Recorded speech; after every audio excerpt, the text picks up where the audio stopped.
वज़ीर-ए-आज़म का दौरा बलोचिस्तान, तालिब इल्म की सहूलतें कम होने की शिकायत, स्कूलों में उस्ताज़ा वक्त पर नहीं आते, ख्वाहिश है आला तालीम हासिल करके घर वालों की मदद करूं।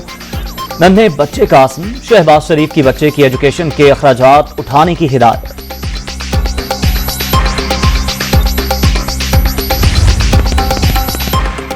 परवेज इलाही से कहा, आप इमरान खान की बजाय काफ लीग के उम्मीदवार बने।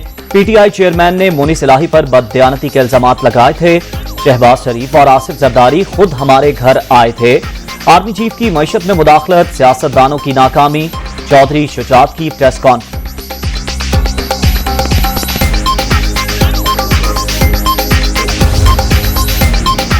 और आर्टिकल 175 में तरमीम का बिल सेनेट में पेश। जुडिशल कमीशन में जजेस की तादाद ज्यादा, चाहते हैं 4 और 3 का तनासुब हो। हाई कोर्ट के जस्टिस की तैनाती के लिए कमेटी बननी चाहिए।